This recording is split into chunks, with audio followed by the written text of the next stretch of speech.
If you believe in the Chicago Bears, type me right now in the comment section. A lot of the national analysts, the national media outlets, still not believers, think this is a fraudulent football team. So make your voices be heard. Type me in the comments. I better see 500 plus me's on today's show down when I'm reading you guys' responses, because the Bears are a 5-1 football team. So get your vote or get your answers in. Type me. Bears vs. Rams preview, Week 7 coming your way right now.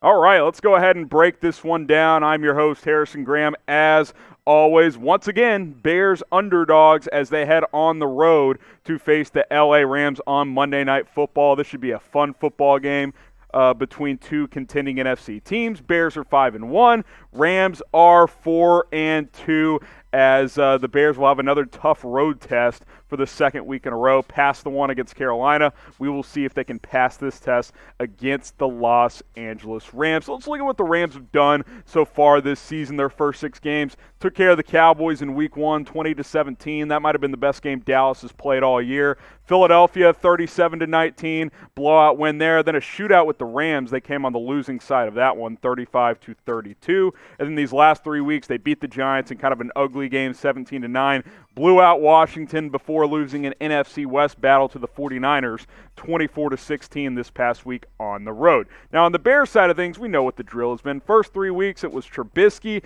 Then he got benched in that Falcons game. Nick Foles brought him back as a part of a 3-0 start. Nick Foles' first start, not so pretty against the Colts, 19-11 loss, but the offense is slowly looking better. Defense has been locked in. Big win over Tom Brady and the Bucs on Thursday Night Football a couple of weeks ago, and then a big win on the road last week against Carolina, 23-16. Now, before I give my Bears keys to victory and my official pick for this one, who you got? Let me know in the comment section. Type CHI for the Chicago Bears. Type LAR for the Los Angeles Rams. Let me know who you're picking on this Monday Night Football game.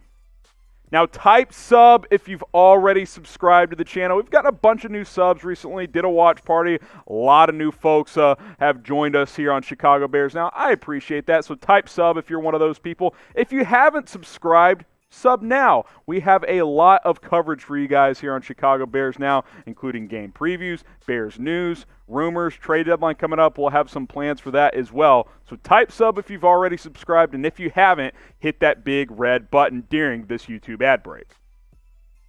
All right, let's get into my Harry's keys to victory here. Number 1, get after Goff.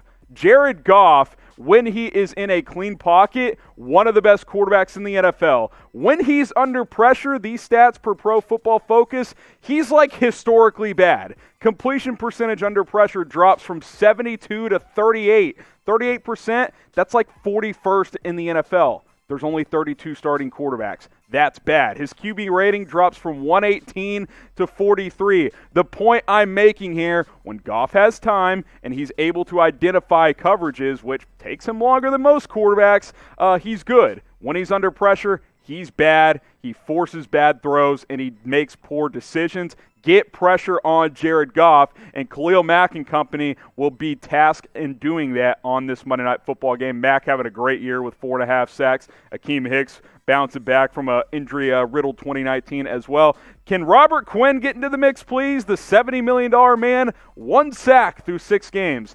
That is not what the Bears paid for. Hopefully he can get involved in this game against the Los Angeles Rams. But get after Goff is my first key to victory for the Chicago Bears.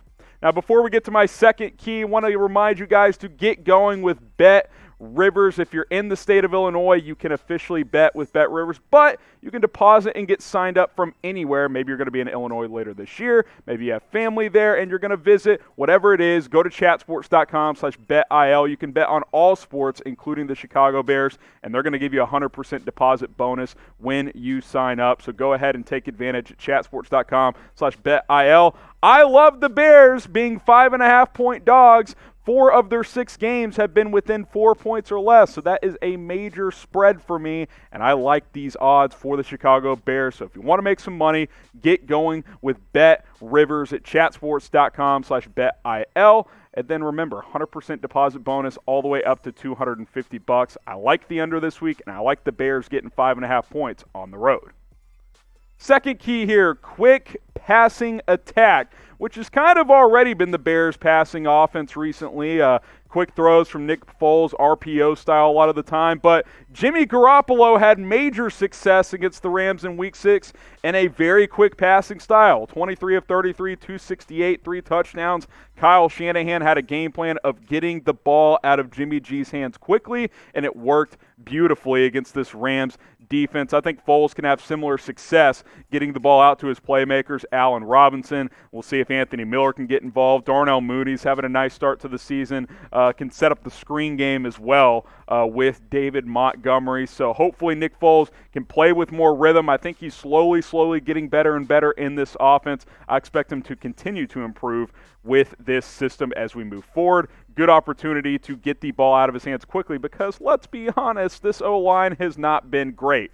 Grade Nick Foles' plays so far, A, B, C, D, or F. Since he has entered the Atlanta game in Week 3 all the way through Week 6, grade him for me.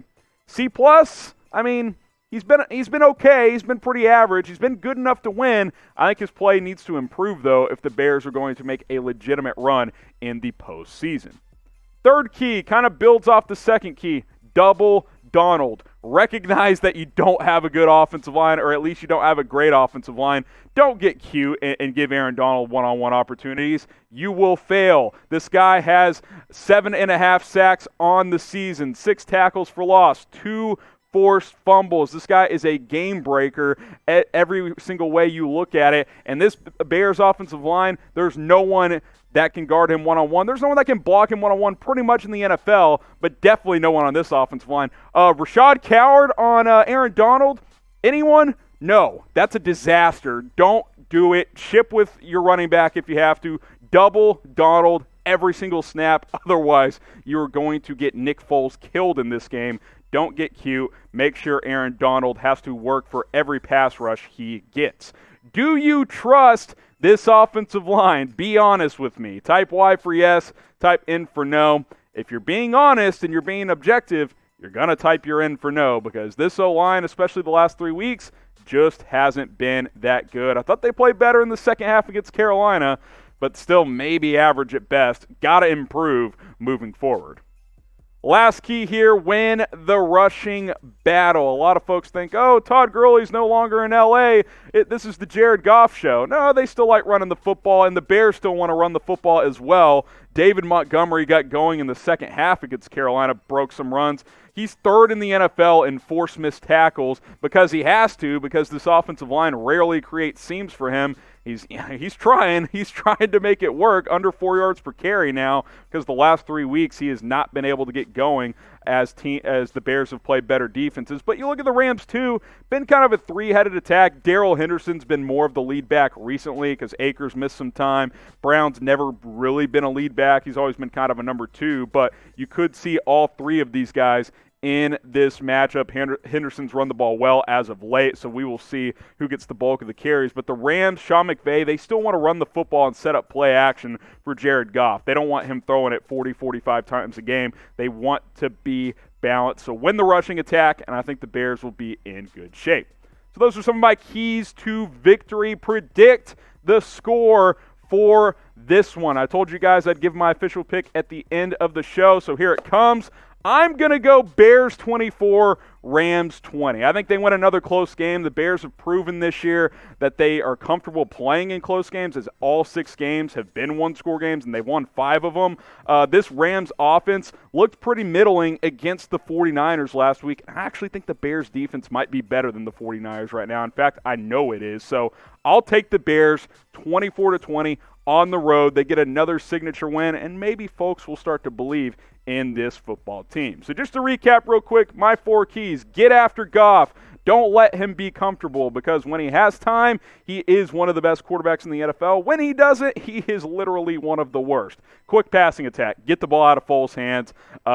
3-step drops, 1-2 reads, get it out. Don't mess around, because Aaron Donald is coming, and you need to double that man because he is a pass rushing machine, and then win the rushing battle. Try and establish David Montgomery. The second half, the Bears did that better against Carolina. Need it for 60 minutes. Those are my 4 keys. Again, I think the Bears get it done 24-20.